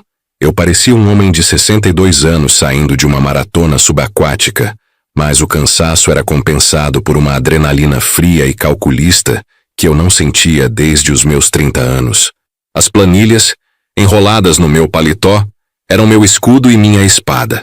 Eu não fui para casa. A primeira prioridade era transferir o material. Usei um táxi pré-pago, nada rastreável, para ir até um café 24 horas perto da Praça da Liberdade. Um ponto de encontro discreto que Dr. Ricardo e eu havíamos definido para emergências. Eram 5h30 da manhã quando o Dr. Ricardo, com o rosto amassado e o cabelo despenteado, entrou no café. Ele não pediu café. Ele me olhou nos olhos, sem questionar minha aparência de fantasma. "O que você tem, Antônio?" Ele murmurou, a voz grave. Eu deslizei o volume de papel pela mesa. Não é só a custódia. Não é mais sobre a Adriana e o Marcelo. Isso é lavagem de dinheiro, corrupção ativa e passiva. O Fábio Menezes não é só um canalha. Ele é um criminoso federal. Ricardo pegou os papéis. Seus olhos esquadrinharam as colunas, parando nos números subfaturados e nos pagamentos fantasmas para empresas de fachada. A palidez subiu ao seu rosto. "Antônio, onde você conseguiu isso?" "Não importa. O que importa é que a bomba está armada. Você tem 36 horas para fazer o primeiro movimento legal, para que ele não consiga sumir com isso. Eu preciso de uma ordem de restrição de bens e um aviso à Polícia Federal. Garanta que ele saiba que eu sei. Ele precisa sentir a pressão antes de agir." Ricardo piscou, chocado com a magnitude do que eu lhe entregara. "Você está declarando guerra nuclear, Antônio. Ele não vai revidar só com advogados." "Eu sei. É por isso que Fátima não pode estar na casa sozinha." Deixei Dr. Ricardo absorvendo o impacto de sua nova missão e voltei para o meu lar. A casa cheirava ao sono tranquilo de Fátima. Um cheiro que me apunhalou. Como eu poderia ter sido tão cego, vivendo uma vida segura enquanto minha filha era lentamente destruída? Fátima estava na cozinha, vestindo seu roupão de seda azul marinho, fazendo café. Ela me viu e a colher caiu na bancada, o som metálico ecoando. "Antônio, meu Deus, onde você estava? Você sumiu desde ontem à tarde." Eu liguei. Ela veio em minha direção, mas parou ao ver o meu estado. Estava resolvendo um problema. Eu disse, a voz rouca. A mentira era desnecessária, mas a verdade completa era impossível de despejar em cima dela. "Que problema? Você está pálido, você não dormiu e tem cheiro de poeira e metal velho. O que aconteceu com o processo, Antônio? A dor da traição que o Dr. Ricardo havia prenunciado não era a dor de Fábio, mas sim a dor da minha própria família. Eu precisava protegê-la, mas a proteção exigia sacrifícios que Fátima não entendia. Fátima, escute. As coisas escalaram, não é mais um simples divórcio. O Fábio é perigoso. Você precisa ir para a fazenda em Vespasiano hoje, sem perguntas. Leve o mínimo, diga que vai passar a semana com a Ana. Não volte para Belo Horizonte até eu ligar. Seus olhos se estreitaram. Eu não vou a lugar nenhum sem saber o que está acontecendo com a nossa filha. Você está agindo como um lunático. O que você fez? Você confrontou o Fábio? Eu fiz o que era necessário para salvar a Adriana. Eu rosnei perdendo a paciência. E para que ele pague por ter erguido a mão contra a nossa filha e por ter transformado a vida dela num inferno. Fátima começou a chorar, um som sôfrego que me rasgou por dentro. Você prometeu que ia ser legal, que ia deixar o Ricardo cuidar disso. Você está pondo em risco a sua vida e a nossa segurança por causa de uma vingança pessoal. Não é vingança, é justiça. Eu bati a mão na bancada. O copo de açúcar chacoalhou. O cheiro de café fresco se misturou ao odor de suor e medo que eu trazia comigo. Ele não apenas batia nela por comida. Ele usou o casamento dela para me destruir na empresa. Ele me fez de idiota. Ele usou a dor da nossa filha como arma. Você acha que eu posso simplesmente assinar papéis e seguir em frente? Eu sou o pai dela, Fátima. Eu vou até o inferno por ela. A discussão foi acalorada. As palavras cortavam como cacos de vidro. Eu forcei a decisão. Ela iria. Não por medo de mim, mas pelo medo que eu conseguia injetar nela, a visão de Fábio como um monstro sem limites. Por fim, exausta, ela assentiu, concordando em partir após o almoço quando eu a levaria pessoalmente. Mas o tempo não me deu trégua. Exatamente às 10h15, enquanto eu tentava simular alguma normalidade, o telefone tocou. O número era bloqueado. Eu atendi no meu celular, mantendo a voz uniforme. Alô? A voz do outro lado era Fábio Menezes. Estava controlada, quase sussurrante, mas carregada de uma fúria tão concentrada que parecia física, como se ele estivesse cuspindo ácido no receptor. Antônio, você é um velho estúpido. Você acha que eu não sei o que você fez? Você acha que pode invadir o meu escritório e roubar arquivos? O Dr. Ricardo havia agido rápido. A bomba explodira na face de Fábio. Eu não roubei nada, Fábio, respondi, a calma sendo um esforço tremendo. Eu apenas fiz um inventário do que você chama de patrimônio, mas que a Polícia Federal chama de prova. Houve um longo silêncio, apenas a respiração pesada dele. Eu podia imaginá-lo em seu escritório luxuoso em BH, o café frio e a adrenalina queimando. Você cruzou a linha, Antônio. Você fez isso, pessoal. Eu te dou 30 minutos. Encontre-me no Mirante, sozinho. Se esses documentos chegarem a qualquer lugar além de um lixo incinerado, sua vida, a da Fátima e a do seu netinho, vão virar pó. Não teste minha paciência. Eu sei onde você está. O Mirante, o lugar mais público e, paradoxalmente, o mais isolado. Fábio estava me chamando para uma emboscada disfarçada de negociação. Minha garganta secou, mas um sorriso frio, quase insano, curvou meus lábios. Ele estava nervoso. Ele estava com medo. 30 minutos. Estarei lá. Eu confirmei. Eu desliguei, ignorando o nó de medo no meu estômago. A confrontação não era mais uma possibilidade. Era o único caminho. Eu deixaria Fátima na fazenda. Mas antes disso, eu teria um encontro com Fábio Menezes. Eu precisava de algo mais do que coragem. Eu precisava de prova de vida. Antes de sair, liguei para Dr. Ricardo e dei-lhe a única instrução que poderia me manter vivo. Ricardo, se eu não ligar em 1 hora, solte tudo, absolutamente tudo, e diga a Fábio que mesmo morto, eu levarei ele comigo. Olhei para a minha mão trêmula. O caminho estava traçado. O predador finalmente estava saindo da toca para encarar a fera. Aquele encontro não seria sobre palavras, seria sobre quem piscaria primeiro. E eu não pretendia piscar. O motor da Blazer roncava como um animal impaciente, mas o verdadeiro rugido estava preso na minha garganta. Dirigir pela BR-381 em direção a Belo Horizonte era um borrão cinzento de concreto e velocidade, mas minha mente estava presa no relógio. Os 30 minutos, o prazo que eu dera a mim mesmo, a vida de Fábio e, ironicamente, a minha, pendurada por um fio.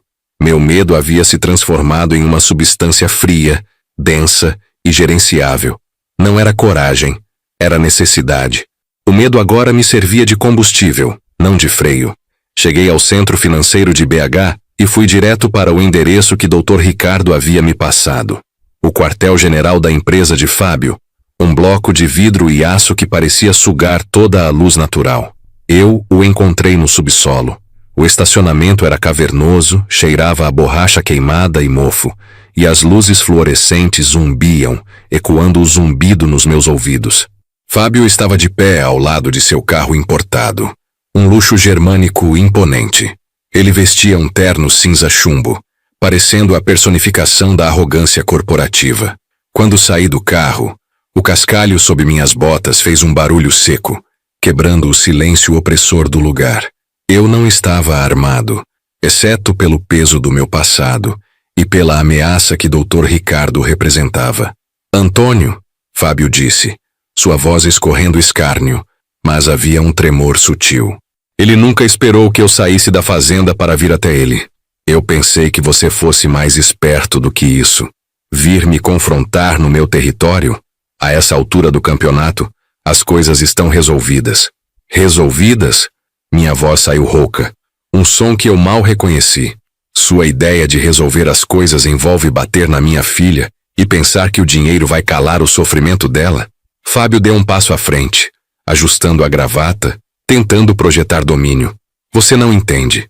Isso é um mal-entendido familiar. Adriana é histérica. É um conflito interno, Antônio. O que você vai fazer? Me bater? Na minha propriedade, na frente das minhas câmeras? Ele apontou para o canto superior, onde uma lente de vigilância piscava friamente. Ele estava se sentindo seguro demais, apoiado pela estrutura de poder que ele mesmo havia construído. Eu não vim bater em você, Fábio, eu disse, dando um passo adiante, estreitando a distância perigosa entre nós. Eu vim ver o que acontece quando o seu mundo desmorona. O sorriso dele vacilou. O quê? Aquele mal-entendido familiar que você tanto tenta abafar? Eu respirei fundo, controlando a tremedeira nas minhas mãos. Ele me deu o motivo legal para desenterrar tudo. E eu desenterrei. Olhei para o meu relógio de pulso. Havíamos conversado por talvez 5 minutos. 37 minutos. O prazo de 1 hora já começou, Fábio. Dr. Ricardo está com todo o dossiê. Os desvios, as fraudes fiscais, a lavagem de dinheiro da prefeitura de BH que você achou que tinha escondido bem. O abuso contra a Adriana é a cereja do bolo moral, mas a Receita Federal e a Polícia Federal não se importam com a moral. Eles se importam com os milhões. O ar pesado do subsolo pareceu ficar mais fino. Fábio paralisou. Sua arrogância desmoronou em uma máscara pálida de terror. Ele era um predador que havia sido encurralado, não pela força bruta, mas pela inteligência da presa. Você está blefando, ele sussurrou, mas o som era oco. Eu não blefo, Fábio. Eu ativei o gatilho assim que desliguei o telefone. Você tem 23 minutos para fazer a única coisa que pode salvar um pedacinho da sua reputação antes que o caos comece. E mesmo assim, a parte criminal e civil contra você pelo que fez a Adriana vai seguir em frente com força total. Eu observei os olhos dele buscarem freneticamente a câmera no teto, depois meu rosto, procurando o ponto fraco. O que você quer? Dinheiro? Ele tentou, voltando ao seu modo de negociação, desesperado. Eu quero justiça, Fábio, e você vai garantir que ela seja feita. Eu tirei do bolso um envelope pardo, amassado, e o joguei no capô do seu carro. Dentro, não havia dinheiro, mas documentos. Você vai assinar a transferência de 51% das ações da empresa para um fundo de custódia administrado pelo Dr. Ricardo, que será usado integralmente para o tratamento e sustento de Adriana pelo resto da vida dela. Não como indenização, mas como confissão de culpa financeira. Você vai ligar para a delegacia agora e se entregar pelo ataque a Adriana. e vai ligar para o meu genro, o marido dela, e dizer a ele que, se ele não sair de sua casa hoje e pedir o divórcio, ele será implicado em toda a sua sujeira. Fábio soltou uma risada histérica, fina e aguda, que ecoou no concreto. Eu não vou para a cadeia por causa daquela vadia, e eu não vou entregar meu império. Você não tem mais império, Fábio. Você tem 20 minutos antes que o Dr. Ricardo ligue para o meu telefone, e eu diga a ele para apertar o botão de explosão. Se você não fizer isso, o preço será a sua liberdade, a sua família e a perda de tudo que você construiu. O que são alguns anos de cadeia e algumas ações no Tribunal Civil comparados à ruína completa e pública? Eu já estou morto por dentro, Fábio. Você não pode me intimidar mais. Essa última parte era a verdade crucial. Meu medo se esvaiu. Restou apenas uma clareza gelada. Eu havia aceitado meu destino. Ele, no entanto, ainda tinha muito a perder. O peso da minha ameaça, a de alguém que não tinha mais nada a perder e que ativara um sistema de autodestruição mútua, finalmente o atingiu. Fábio desabou. Não fisicamente, mas sua postura, seu espírito. Ele agarrou o envelope no capô do carro, as mãos tremendo tanto que o papel farfalhou. Seu desgraçado.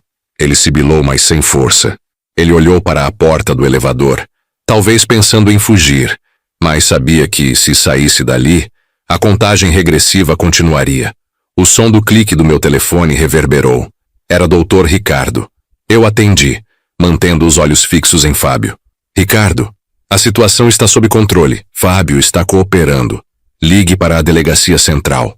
Informe que ele fará uma confissão e que ele precisa de um oficial para se apresentar no escritório dele em 20 minutos para formalizar a entrega de evidências financeiras e envie os papéis de divórcio. Eu desliguei antes que Ricardo pudesse responder. Fábio me encarava com ódio puro, mas também com um lampejo desesperado de autopreservação. Você venceu. Ele engasgou, a voz quebrada. Eu assino. Mas isso não acabou, Antônio. Eu vou sair dessa e eu vou. Você vai passar os próximos anos pensando no que perdeu. Eu o interrompi, sem dar-lhe o poder de me ameaçar. E vai agradecer a Deus que eu não seja juiz. Se fosse, você estaria pagando pelo que fez a minha filha até o fim da eternidade. Ele abriu a porta do seu carro com raiva e jogou o envelope no banco. Ele pegou o telefone e, tremendo, começou a discar. Eu sabia que ele estava ligando para o seu advogado para tentar mitigar os danos, mas o buraco que eu havia cavado era fundo demais. A justiça não era poética ou rápida. Era um processo lento e doloroso. Mas o primeiro passo, a quebra de seu poder e a sua rendição, estava feito. Eu entrei na Blazer. Não havia triunfo, apenas um cansaço que me pesava os ossos. Eu precisava ver Adriana. Eu precisava garantir que o processo legal, lento e brutal como era, começaria imediatamente. Mas antes de sair daquele inferno subterrâneo, olhei para trás. Fábio, o homem que arruinou a vida da minha filha, estava sentado no seu carro de luxo, encolhido e derrotado, ditando a própria sentença ao telefone. O predador estava na jaula, mas o trabalho estava longe do fim. A reconstrução da minha família estava apenas começando, e eu tinha medo de que Fátima, ainda na fazenda, não entendesse o preço que eu paguei para chegar até aqui. Eu tinha que contar a ela a verdade. Eu tinha que voltar para casa e rezar para que ainda houvesse um lar para onde voltar. O ronco da Blazer ao sair da garagem subterrânea foi um alívio barulhento, quebrando o silêncio sufocante daquele acordo de cavalheiros feito no inferno. Eu dirigi para a luz do meio-dia em Belo Horizonte, o sol filtrando-se pela poeira da cidade e ardendo nos meus olhos. Por um momento, senti uma vertigem, como se tivesse passado a noite inteira em claro, o que, de certa forma, era verdade. As últimas semanas haviam sido uma insônia contínua, uma luta em câmera lenta contra uma doença moral que ameaçava destruir tudo que eu amava. Não havia tempo para descanso. Peguei o celular e liguei para Dr. Ricardo. A voz dele era profissional e fria, exatamente o que eu precisava. Antônio, você está bem? Estou, acabou, ele se rendeu. Minha voz estava rouca, como se tivesse gritado por horas. O acordo dele está sendo documentado neste exato momento. Quero que você dê início ao processo de divórcio da Adriana. Imediatamente. Sem chance de reconciliação. Quero uma ordem de restrição que o impeça de se aproximar dela a menos de 500 metros. E quero que você acompanhe de perto a transferência de custódia das ações. Cada centavo. Não quero brechas. Ricardo suspirou no outro lado da linha, e eu podia imaginar seu sorriso seco. Perfeito. Eu sabia que você faria o que fosse preciso. O que você usou, Antônio? Não precisa me dizer, claro, mas ele estava irredutível até ontem. Ele percebeu que perderia mais do que dinheiro. Respondi, o gosto de cinza na minha boca. Ele perderia a liberdade e a dignidade. O preço foi alto, Ricardo, mas foi pago. Mantenha os papéis em ordem. A partir de agora, o inimigo não é mais Fábio, mas a burocracia. Não podemos falhar no detalhe. Desliguei sentindo a mudança de marcha na minha missão. O embate físico, psicológico e moral estava finalizado. Agora vinha a cura legal, lenta, metódica. Meu próximo destino foi o pequeno apartamento que Adriana havia alugado com a ajuda de uma amiga em um bairro discreto. Eu precisava vê-la, não apenas para dizer que estava livre, mas para me curar também. Ela era o meu farol. O apartamento cheirava a lavanda e chá de camomila, um contraste suave com o cheiro de gasolina e suor que eu trazia da rua. Adriana estava sentada na sala, lendo, e quando me viu, largou o livro no chão com um baque surdo.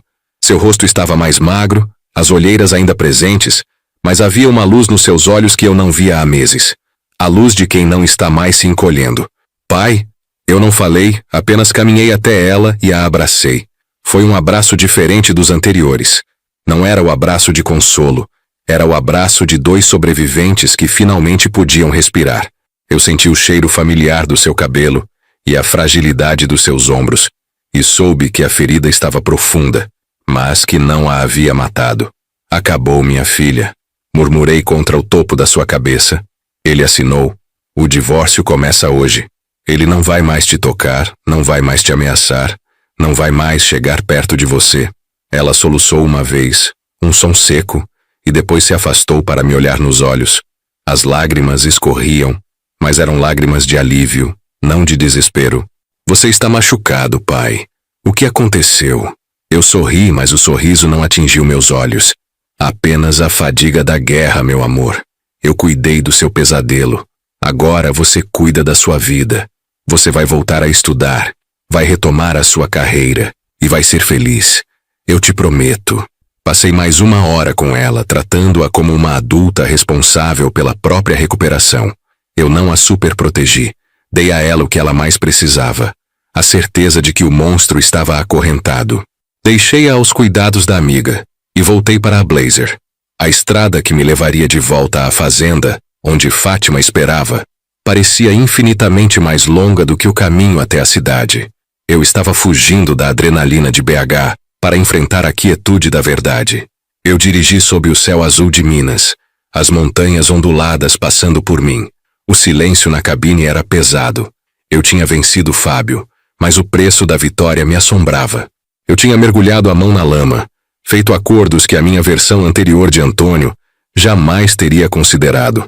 Eu tinha usado o poder de forma fria, calculista, para esmagar um homem que merecia ser esmagado, mas os meios tinham sido sujos. E eu tinha que contar isso a Fátima. Ela era a minha bússola moral. Se eu havia me tornado um monstro para salvar nossa filha, o que isso significava para o nosso casamento? O que significava para quem eu era? Cheguei à fazenda no início da tarde. A casa estava quieta. O cheiro de terra molhada e mato fresco me inundou. Um bálsamo temporário. Estacionei o carro e entrei. Fátima estava na varanda, sentada na cadeira de balanço de sempre, bordando. Ela não olhou para cima imediatamente. Parecia uma cena de paz perfeita. Quando ela finalmente levantou a cabeça e me viu, o bordado caiu no chão. Ela não correu para me abraçar. Ela apenas me examinou, os olhos apertados, lendo cada linha de cansaço no meu rosto, cada sombra que eu trazia das profundezas de BH. Antônio, ela disse, a voz baixa, quase um sussurro. Você voltou. Eu voltei. Confirmei, sentindo o peso da minha confissão iminente. Ela se levantou, cruzando os braços, mantendo uma distância cautelosa. Você venceu, não foi? Adriana está segura? Adriana está segura. Fábio está fora de nossas vidas para sempre. O divórcio está encaminhado. Eu engoli em seco. Era agora. Mas eu preciso te contar uma coisa, Fátima. Eu precisei me tornar alguém que eu não sou para garantir isso. Não foi apenas legal. Não foi apenas justo. Eu caminhei até ela, olhando para o rosto da mulher que era a minha única âncora neste mundo. Eu precisava que ela soubesse que, por trás da fachada de dignidade restaurada, havia um homem marcado pela necessidade. Eu tive que ameaçá-lo. Eu tive que usar tudo o que eu tinha, e um pouco mais do que eu deveria, para garantir que ele ficasse de joelhos. Eu vendi a minha alma por um momento de poder, Fátima. Eu fiz coisas que você condenaria. Os olhos dela se encheram de lágrimas, mas ela não chorou. Ela estendeu a mão lentamente, tocando minha bochecha com a ponta dos dedos. Sua expressão era de tristeza infinita, mas não de repulsa. Eu sei o quanto você ama a sua filha, Antônio. Eu sei o preço que a maldade cobra. Ela respirou fundo. Mas o que você fez foi para nos salvar. Você cruzou o limite para trazer nossa menina de volta. A absolvição dela foi mais dolorosa do que a condenação teria sido. Eu havia me preparado para a briga, não para o perdão. Então você me entende? Perguntei, sentindo um nó na garganta. Eu entendo, pai. Ela disse, olhando para mim com uma profundidade que me desarmou. Mas agora, precisamos descobrir o que resta do homem, Antônio. A resposta dela era uma porta aberta, mas também um julgamento implícito. Eu tinha que reaprender a ser um marido, um homem de bem, depois de ter sido um justiceiro implacável. Naquele momento, enquanto o sol descia sobre as montanhas, trazendo a promessa de um amanhã, percebi que a verdadeira reconstrução não seria a da vida de Adriana, mas a minha. Eu havia derrubado o predador, mas agora tinha que viver com a sombra que ele deixou em mim. E faltava uma última peça do quebra-cabeça, algo que Ricardo havia insinuado no telefone, algo que eu tinha ignorado na minha urgência de ir a Fátima. O real impacto do que Fábio havia feito à nossa reputação. Eu tinha a vitória moral e legal, mas a guerra social mal havia começado. Eu tinha que me preparar para enfrentar o julgamento público, a parte final e inevitável da minha jornada. A sociedade de Belo Horizonte não perdoa o escândalo, e eu estava no centro de um. A luta final seria para proteger o nome da minha família. O sol da manhã, que pintava as serras do curral com um dourado familiar, agora parecia um observador silencioso e crítico. Estávamos de volta à nossa casa, no Sion, mas a familiaridade do lar se tornara estranha, manchada pela invasão da realidade brutal. Eu estava na varanda, bebendo um café que Fátima preparou. O cheiro de grãos torrados e a brisa fresca eram constantes em Belo Horizonte, mas o aroma parecia aguardar a notícia. O próximo julgamento. Fátima estava sentada na sala, lendo, não o jornal, que evitamos como praga, mas um livro de poesia. Ela estava mais magra, os ossos do pulso mais aparentes, mas havia uma solidez nova em seu olhar. Ela havia sobrevivido à sua própria guerra silenciosa ao meu lado. Dr. Ricardo ligou pontualmente às 10. Eu sabia o que ele diria. A vitória legal, Fábio desonrado, sem acesso aos bens de Adriana, e as provas irrefutáveis de agressão e fraude moral, estava selada. Mas Ricardo não ligou para celebrar. Antônio, você precisa se blindar, ele disse, a voz metálica pelo telefone, mas com a honestidade que eu aprendi a confiar. A imprensa de BH adora um monstro, mas adora mais ainda a queda de um pilar. Você foi os dois. A sociedade está te observando. O caso é público. E você sabe como as pessoas são rápidas em julgar. Eu sabia. A sociedade mineira, tão reservada, era paradoxalmente um teatro constante de aparências. O escândalo de Fábio, que envolvia a humilhação de Adriana e minha intervenção violenta, havia estourado a bolha de verniz que envolvia nossa reputação. Nos dias seguintes, senti o peso disso. No clube, os cumprimentos eram breves demais, os sorrisos forçados. No supermercado, havia cochichos dissimulados que cessavam abruptamente quando eu passava.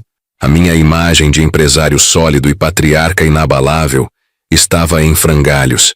Não era apenas a vergonha de ter tido um genro como Fábio, era a humilhação pública de ter sido pego de surpresa, de ter permitido que minha filha chegasse àquele ponto de desespero. Aos 62 anos, eu sentia que estava reaprendendo a andar, sob o escrutínio de milhares de olhos invisíveis. Adriana estava em casa, em tratamento. Ela ainda não estava curada, mas estava se reconstruindo com uma paciência dolorosa. Ela passava horas no nosso ateliê, pintando telas abstratas de cores escuras e vibrantes. Era a forma dela de exorcizar a sombra de Fábio. Eu a observava de longe, respeitando o silêncio que ela construía ao redor de si. Ela estava segura, e isso era a única moeda que realmente importava. Uma tarde, Fátima veio até mim enquanto eu encarava a paisagem de BH, tentando entender onde o Antônio de antes havia se perdido. Ela não falou de Fábio, nem de advogados. Você está tentando consertar o que eles pensam, não é? Ela perguntou, sua voz suave, mas direta. Eu suspirei, sem desviar o olhar das montanhas. Nós construímos este nome por 40 anos, Fátima. Não posso deixar que um predador o destrua em meses. Antônio. Ela colocou a mão no meu braço, e a temperatura de seu toque me trouxe de volta à realidade do presente. Nosso nome não está nas colunas sociais, nem nos comentários da internet. Está aqui, em mim, em você, em Adriana. O que as pessoas pensam sobre o nosso escândalo é irrelevante. Eles não viveram o que vivemos. Eles não sentiram o cheiro de medo naquela casa. Ela tinha razão. Eu estava travando uma batalha final por uma fachada, por uma ilusão de perfeição que Fábio já havia despedaçado irrevogavelmente. A verdadeira vitória não era ter preservado a reputação, mas ter garantido a sobrevivência e a sanidade da minha família. Eu havia mergulhado na escuridão, arriscado a prisão, e carregava a cicatriz da violência em meu espírito, mas eu o fiz por amor incondicional. A aceitação veio como um alívio frio. A sociedade de Belo Horizonte poderia sussurrar, mas eles não poderiam roubar o chão que eu havia reconquistado para Adriana. Naquela noite, tivemos um jantar simples, feijão tropeiro e couve, uma refeição mineira que sempre nos confortou. Adriana sorriu. Não era um sorriso completo, despreocupado, mas era um começo, um vislumbre da garota que eu conhecia. Eu observei Fátima e Adriana à mesa, duas mulheres que haviam sido silenciadas e quase destruídas, agora sentadas ali, respirando a paz conquistada. Eu pensava em Fábio, na sua covardia, na sua habilidade de se infiltrar e se alimentar da confiança. O mal não usa chifres e tridentes. Ele veste roupas caras, tem um bom emprego e sussurra palavras de amor enquanto planeja a destruição. Lembrei-me do meu próprio percurso. O pai que confia cegamente, o homem que se transforma em vigilante e, por fim, no executor da justiça brutal, o patriarca que entende que a verdadeira força não reside na gentileza passiva, mas na capacidade de ser o escudo, mesmo que isso signifique se sujar na lama da luta. O que eu aprendi, no final, aos 62 anos, é que a vida não oferece finais limpos, apenas novos começos cheios de desafios. A reconstrução seria lenta dia após dia, enfrentando não apenas os fantasmas de Fábio, mas a minha própria sombra, a do homem que teve que quebrar para consertar. Eu tinha de viver com a lembrança daquele momento, com o calor da raiva e o cheiro de sangue nas minhas mãos, sabendo que foi a ação mais pura que já realizei. Olhei para a Adriana. Ela estava viva, estava voltando. O escândalo passaria. As manchetes se tornariam papel de embrulho, mas a nossa unidade, forjada no fogo, permaneceria. Eu havia perdido a inocência, mas ganhado a sabedoria mais dolorosa. A vigilância nunca pode cessar, nem mesmo dentro das paredes que deveriam ser mais seguras. Eu tomei um gole de água, a garganta seca de emoção. A cidade lá fora parecia dormir, inconsciente da pequena família que havia sobrevivido à sua tempestade particular. Meu coração estava pesado, mas inteiro. A jornada havia terminado, mas a vida continuava. O pior inimigo às vezes vive sob o mesmo teto. Se gostou da história, deixe o like e se inscreva.